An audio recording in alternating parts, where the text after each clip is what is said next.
Gentleman yields back. The gentleman from Tennessee is recognized for 5 minutes. Thank you, Mr. Chairman. Mr. Hur, thank you for being here. A little confused about this hearing. Mr. Raskin laid out the big picture, what we should be concerned about, but in the more limited picture, Director Mueller had an investigation. He's our most famous recent special prosecutor, and he found sufficient evidence to say there was a connection between Russia and the Trump campaign. And it supported a criminal prosecution if he were not president. You found there was no evidence to support a criminal prosecution. And the story here is simple. President Biden identified classified documents in his home and other places and told archives about them. The Independent Department of Justice under Attorney General Merrick Garland appointed you, a former Trump political appointee, as special counsel to fully investigate these circumstances and authorized you to prosecute criminal misconduct. You declined to prosecute because you found insufficient evidence of a crime. Case closed. It makes really a perfect case. You did your job, Mr. Garland did his job, and unlike Mr. Barr, he didn't interfere. Did Mr. Garland ask you to change your report at all? He did not, sir. Didn't redact a thing? No, sir. Like Mr. Barr did, he redacted everything and made the Mueller report look like 180 degrees different than what it was. Mr. Garland did right, and you did right, and I commend each of you. The Department of Justice is independent and allows the special counsels to investigate and prosecute the facts if it's afforded. Joe Biden's actions in handling of classified materials is similar to most other former presidents and vice presidents. The exception is Donald Trump. So let's start with some yes or no questions. Did you receive any pressure from Mr. Garland or his staff to make any specific factual finding or legal conclusion? No. Did you receive the resources necessary to carry out your duties? Yes. Do you have any reason to believe that you were treated differently with regard to independence or resources than other DOJ special prosecutors? No.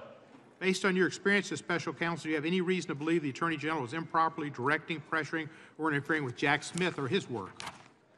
I do not have the basis to answer that question. But your declination, which we treat as thoughtful and apolitical, we should treat prosecutorial decisions by Jack Smith the same way, to the best of your knowledge. Again, I really do not have the sufficient information with respect to Jack Smith's investigation to provide any comment on it. Let me ask you this.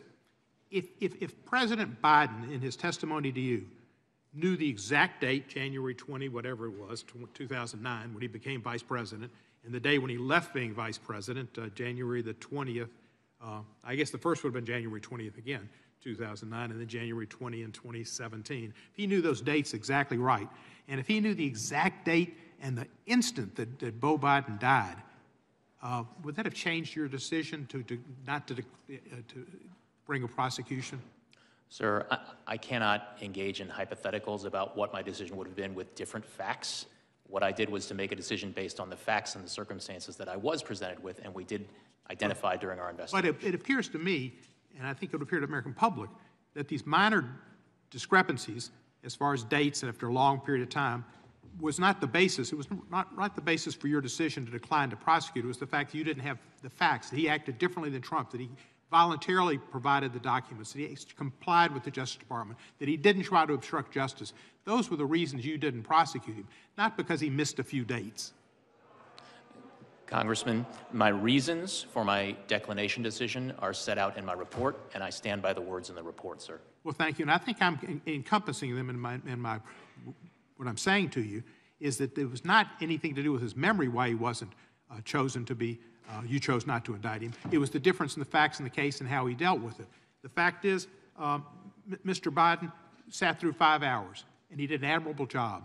And he did an outstanding job in the State of the Union, laying out the case for the future of America, for the middle class, for democracy around the world, for standing up to the Russians, not bending down to them. That's what's important. Not if you can be like on the $64,000 question, assuming it was legit, and answering every single question correctly. That's not what you need to be president. To be president, you need to have values. You need to have an understanding of what values America has and needs to maintain to keep the world safe and peaceful. That's dealing with Ukraine. That's dealing with difficult people like Netanyahu in Israel to try to get something done that's correct. That's what Joe Biden does, and understanding Social Security and Medicaid. are important institutions that help seniors, not senile people. I mean, I really object to that comment. People see he's not. Nobody suggests he's senile, and that's disrespectful of senior people with any kind of memory disability. Lots of seniors have memory disability, but they're not senile, and to do such was shameful. Joe Biden is a competent, good president who knows American values. Gentleman's time has expired.